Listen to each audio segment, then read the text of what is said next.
26 Januari, Taiwan mencatat kasus impor dan lokal masing-masing bertambah 46 kasus. Untuk kasus lokal, klaster pelabuhan Kaohsiung ada 12 kasus, Taoyuan ada 29 kasus, 14 kasus diantaranya berhubungan dengan pabrik ASK di Far Glory.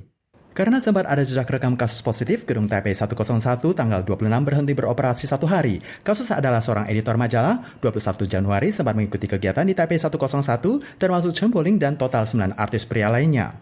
Salah satu guru TK di distrik Songshan Taipei positif tertular. 25 Januari diumumkan penghentian sekolah selama 14 hari bagi 180-an murid TK dan perluasan cakupan penyelidikan penularan. Sebelumnya dilaporkan ada satu suster di Rumah Sakit Far Eastern New Taipei dengan 3 anggota keluarganya yang dinyatakan positif. Tanggal 25 Januari malam kembali dilaporkan ada satu pasien dan anaknya yang positif, namun masih belum diketahui sumber penularannya. Untuk Taoyuan sebelumnya dilaporkan ada penambahan 8 kasus baru. Kini ada 17 sekolah, total 22 pelajar dan 2 guru yang positif. Wali Kota Cheongshan mengumumkan selain TK yang telah memasuki liburan musim dingin, TK swasta lainnya juga mulai diliburkan lebih awal pada tanggal 27 Januari. Untuk kawasan perdagangan bebas Far Glory tercatat ada 2.789 orang yang menjalani pemeriksaan tahap kedua dan diketahui ada 14 orang yang awalnya negatif menjadi positif. Selain itu untuk penularan pada pendaki gunung di kawasan Longtan masih terus dilacak. Setelah tes uji juga didapati ada penambahan. Pemerintah memutuskan untuk menambah pos pemeriksaan di kawasan Pato dan Longtan. Selain itu, salah satu pelajar SMA di Kaohsiung usai menjalani ujian diketahui positif tertular, yang mana termasuk dalam kategori penularan klaster gelombang kedua, karena siswa tersebut sempat masuk ke sekolah dengan total siswa 151 orang yang masuk dalam lingkaran pantauan, maka usai ujian ada 214 orang yang menjalani karantina hingga kini hasil tes semuanya negatif. Kini, jika hendak memesan telur goreng atau quiche di kedai sarapan pagi akan sangat sulit. Banyak toko yang menyebutkan jika sebegitu telur tiba, maka dalam kurun waktu 3 jam akan habis terjual. Demikian juga dengan melambungnya harga telur eceran mencapai $50 Taiwan per 600 gram. Dewan Pertanian menjelaskan pembekuan harga telur pasaran tetap pada angka $34,5 Taiwan per 600 gram, sementara harga grosir adalah $46 Taiwan, dan harga eceran antara $48 Taiwan dan $50 Taiwan. Ditegaskan pula program pembekuan harga telur sebelum liburan Imlek akan tetap dilanjutkan. Dewan Pertanian menyebutkan kini harga telur tengah melambung, namun tidak termasuk terlampau tinggi. Berkenaan dengan kurangnya pasokan, pihaknya telah meminta pelaku usaha terkait untuk segera mengaktifkan ayam petelur dan ditegaskan dapat diperluas secara horizontal, termasuk bantuan dari pelaku usaha produk telur olahan. Diprediksi pasokan akan stabil pada akhir Februari mendatang.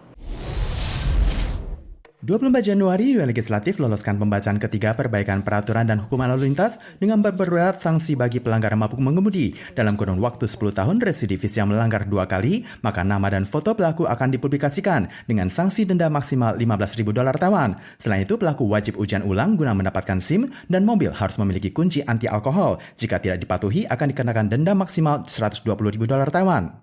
Dalam perbaikan kali ini juga sekaligus memperberat sistem hukuman pidana bagi pengemudi saat mabuk, yang awalnya dari belum pernah melanggar dihukum maksimal 3 tahun pidana dengan denda sebesar $300.000 Taiwan. Bagi residivis akan diperberat menjadi $3 juta Taiwan, dan kalau kembali melanggar maka masa pidana diperpanjang menjadi maksimal 10 tahun.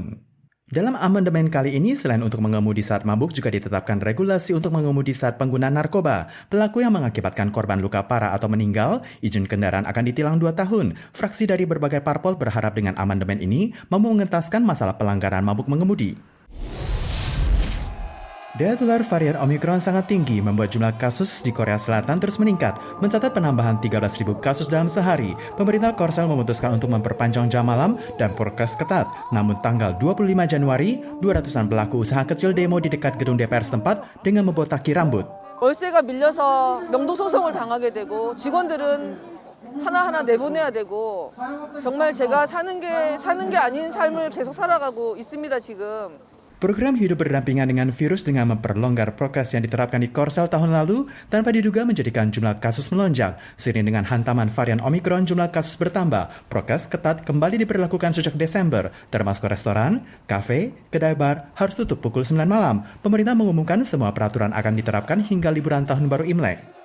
Daya tular Omicron sangat cepat. Belanda, negara dengan prokes ketat, juga tidak mampu menanganinya. Dengan jumlah kasus baru sebanyak 360.000 orang dalam sepekan, pemerintah merombak kembali program yang ada. 26 Januari, Perdana Menteri Lujan mengumumkan pelonggaran prokes. Restoran, kafe, dan kedai bar boleh beroperasi hingga pukul 10 malam, namun tamu harus tervaksinasi. Kapasitas gedung olahraga dan budaya dibatasi hingga 1.250 orang, namun klub malam tetap ditutup.